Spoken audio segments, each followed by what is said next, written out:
आज म हजुरहरूलाई घरमै सजिलैसँगले माघे सङ्क्रान्तिको विशेष रेसिपी तिलको लड्डु बनाउने तरिका सिकाउन जाँदैछु। युट्युब च्यानल अमर पन्छी फुड वर्ल्डमा हजुरहरूलाई धेरै धेरै स्वागत छ। यो तिलको लड्डु बनाउन एकदमै सजिलो छ। यसलाई चाहिँ आज म केवल 2 वटा सामग्रीहरूबाट नै सजिलै तयार गरेर हजुरहरूलाई देखाउन जाँदैछु।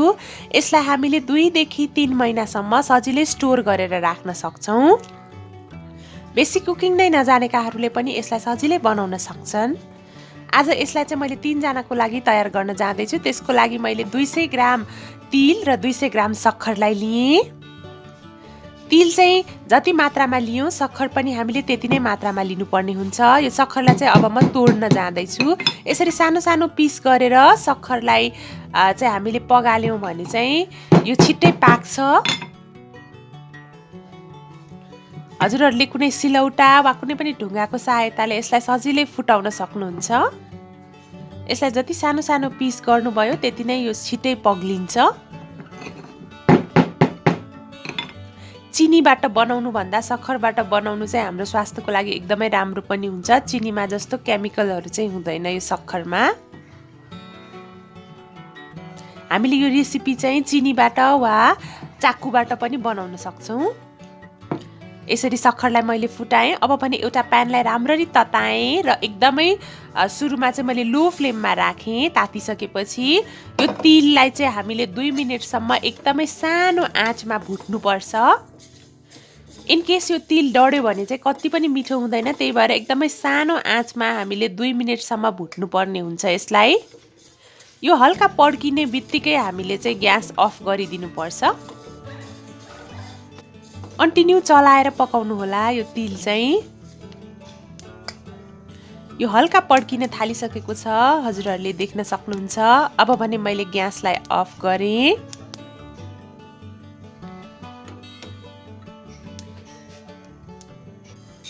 अब यसलाई चाहिँ एउटा प्लेटमा तुरुन्तै खन्याउनु होला, नत्र यो डढ्छ प्यानमै राख्यौँ भने। अब भने यही तातो प्यानमा मैले आधा कप पानी यसरी राखेँ। पानी हल्का उम्लिन थालिसकेपछि यो सक्खरलाई मैले राखेँ। यो तिलको लड्डु बनाउन चाहिँ सक्खर र तिल मात्रै भए पुग्छ, अरू केही पनि चाहिँदैन। बिस्तारै बिस्तारै यो पग्लिँदैछ। मैले अलि धेरै पानीमा किन पकाएकी हुँ भने सक्खर जति धेरै पकाउनु भयो त्यति नै मिठो बन्छ हाम्रो तिलको लड्डु। केवल 10 मिनेटसम्म मैले मजाले मिडियम फ्लेममा पकाएँ। यसलाई चलाउँदै पकाउनु होला कन्टिन्युअसली। यो तलबाट डढ्न पनि सक्छ, तलबाट डढ्यो भने चाहिँ मिठो हुँदैन। बिस्तारै बिस्तारै यो यतिको भइसकेको छ। यो सक्खर पाक्यो कि पाकेन भनेर म चेक गर्ने टेक्निक पनि हजुरहरूलाई सेयर गर्न जाँदैछु। यसरी एउटा पानी चाहिँ भाँडामा वा कपमा राखेर यसरी खन्याउँदाखेरि यो सक्खर डल्लो पर्यो भने चाहिँ यो पाकिसक्छ।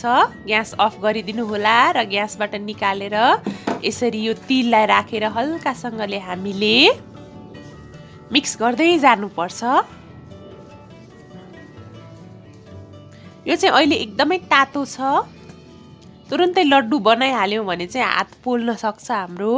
यसलाई चाहिँ 2 मिनेट हामीले सेलाउन दिनुपर्छ। 2 मिनेट पछि चाहिँ लगभग यो यस्तो देखिसकेको छ। हाम्रो हात पनि पोल्दैन। हातमा राम्ररी पानी लगाइसकेपछि मात्रै यो लड्डु बनाउनु होला।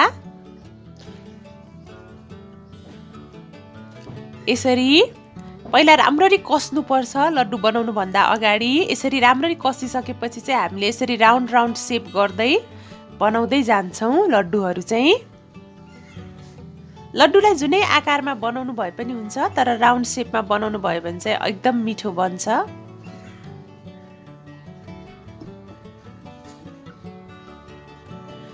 म हजुरहरूलाई फेरि देखाउन जाँदैछु। यसरी पानी चाहिँ हातमा लगाउन नबिर्सिनु होला। पानी हातमा लगाएनौँ भने चाहिँ यो चाकुहरू सबै हाम्रो हातमा लाग्छ। राम्ररी कस्ने पहिला यसरी, त्यसपछि राउन्ड बल बनाउँदै जाने हो। एकदमै सजिलो छ यो बनाउन चाहिँ।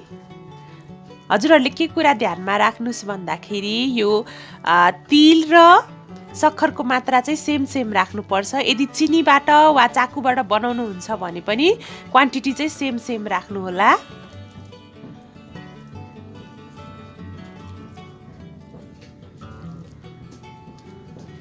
यसलाई चाहिँ हजुरहरूले माघे सङ्क्रान्तिमा मात्रै नभएर अरू बेला पनि बनाएर खान सक्नुहुन्छ। विशेष गरेर बालबालिकाहरू र वृद्धहरूलाई यसलाई चाहिँ एकदम मन पराउँछन्।